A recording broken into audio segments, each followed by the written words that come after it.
मित्रों नमस्कार। Parameter of law के इस चैनल में मैं आपका मित्र रिटायर्ड जज अशोक शर्मा आपका हार्टली वेलकम करता हूं।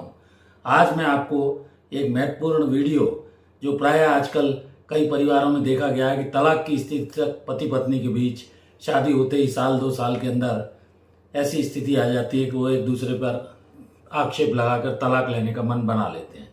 तो तलाक होने का मुख्य कारण क्या है, इससे आप कैसे बच सकते हैं, न्यायालय में आपको ना जाना पड़े, इन कुछ बातों का इस वीडियो में प्रकाश डालूंगा। वीडियो अत्यंत महत्वपूर्ण है, शुरू से अंत तक देखें। वीडियो को बीच में एस्केप या बंद न करें, जिससे आपको सारी बात समझ में आ जाए। मामला सेंसिटिव है, संवेदनशील है।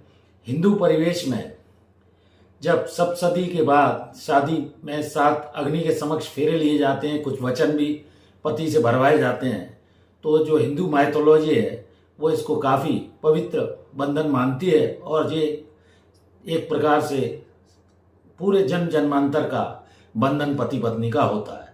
कई ऐसे कारण हैं जिनके कारण आपस में शादी के 1-2 साल बाद, 3 साल बाद तलाक की स्थिति बन जाती है।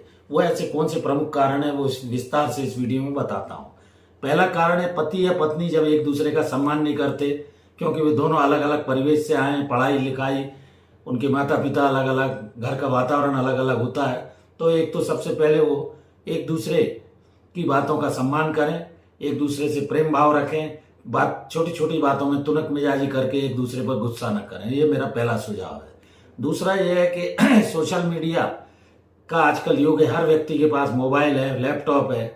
तो इसमें कई बार क्या है, कुछ पति जैसे बाहर जॉब में हैं या वहीं पर जॉब में जाते हैं, कई घंटे घर से बाहर रहते हैं। तो ये सोशल मीडिया के युग में जो आजकल फेसबुक है, चैटिंग है, व्हाट्सएप है, इंस्टाग्राम है, इनके कारण से कई बार पति पत्नी के मध्य मतभेद उत्पन्न हो जाता है। तो सोशल मीडिया से किसी भी व्यक्ति से आप दोस्ती यारी जब करते हैं तो वो भी एक तलाक का मुख्य कारण कई बार बन जाता है। किसी ने किसी का मोबाइल चेक किया, कोई चीज़ पाई, चैटिंग पाई, कुछ पाया, तो एक दूसरे को समझें, रिश्ते को आप बचा सकते हैं इस तरह से। दूसरे किसी गैर महिला या पुरुष से एक दूसरे से संबंध ना रखें, चाहे पति हो या पत्नी हो। तीसरा सुझाव यह है, सास ससुर के अगर साथ पत्नी नहीं रहना चाहती है शादी के बाद, तो इसको भी गंभीरतापूर्वक विचार करें। सास ससुर कई बार ऐसी स्थिति है, इकलौता लड़का है, वो अपने माँ बाप के पास रहता है, पत्नी की जिद है मैं इनके साथ नहीं रहूंगी। सास ससुर को भी चाहिए, उसके पति को भी चाहिए, ननद देवर भाभी जो भी है, कि अनावश्यक अपनी आई हुई नई जो दुल्हन है घर में उसको ताने न मारे, उसे परेशान न करे, उसको घर का एक सदस्य समझे। तो इस तरह मेंटल क्रुएल्टी की परिभाषा में भी ये आता है। और दूसरे बड़े बुजुर्ग साथ रहते हैं तो बहुत सारी परेशानियों का समाधान उनके अनुभव के आधार पर वहीं हो जाता है। तो ये मेरा सुझाव है कि सास ससुर भी समझदारी रखें और बहू जो नई आई है वो भी सबका प्रेम स्नेह से मन जीते। नेक्स्ट है, यदि आपकी पत्नी कोई बात कहती है तो पति उस पर विशेष रूप से ध्यान दे, सुने उसे, समझे, ठंडे दिमाग से उसे सुनकर। माँ से, बहन से, मायके से अगर पत्नी ज़्यादा हर बात बताती है तो उसको समझा दे कि भाई घर की बात है, इसको आपके मायके में बताने से, भाई बहनों को बताने से, माता पिता को बताने से कष्ट बढ़ सकता है। कई बार पत्नी जाकर साल भर में, 1.5 साल में, 2 साल में वहाँ भी बैठ जाती है, उससे भी मामला बिगड़ जाता है।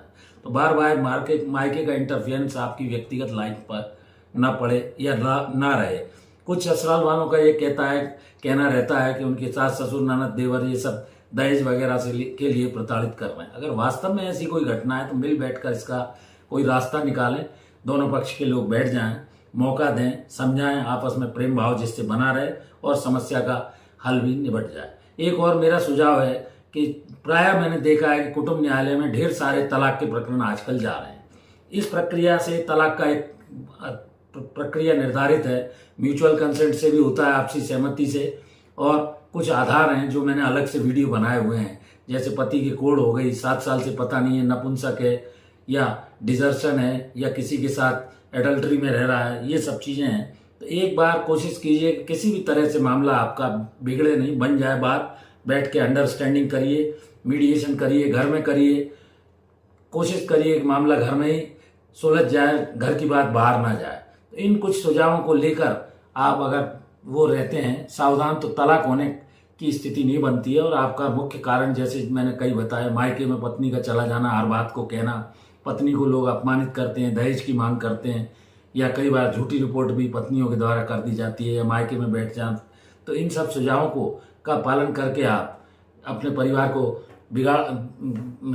टूटने से बचा सकते हैं। इसका समाधान खोजिए, प्रेम भाव से रहिए, सौहार्दपूर्ण वातावरण से रहिए, ये मेरा सुझाव है। क्योंकि एक बार तलाक की स्थिति बन जाने से, मनमुटाव हो जाने से, कोई मन में गठान भी आ गई है किसी बात को लेकर, तो इसका समाधान करिए, खत्म करिए बात को वहीं।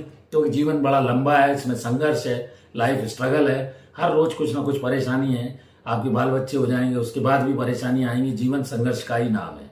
तो कर्म करते रहिए, प्यार से रहिए, मोहब्बत से रहिए, सौहार्द बनाए रखिए, परिवार का वातावरण भी ना बिगड़े, आपकी समाज में बदनामी भी ना हो। इस बात का ध्यान रखकर आप तलाक से बच सकते हैं। तो मैंने ये कुछ प्रमुख ऐसे कारण बताया जिसके आधार पर आप तलाक से बच सकते हैं। धन्यवाद मित्रों, वीडियो से जुड़े रहिए, चैनल से जुड़े रहिए। और मेरी धर्मपत्नी का भी एक चैनल अर्चनाज आरटी है, कृपया उससे भी जुड़िए, उसके भी वीडियो लाइक शेयर कीजिए। इस वीडियो में यहीं तक, धन्यवाद।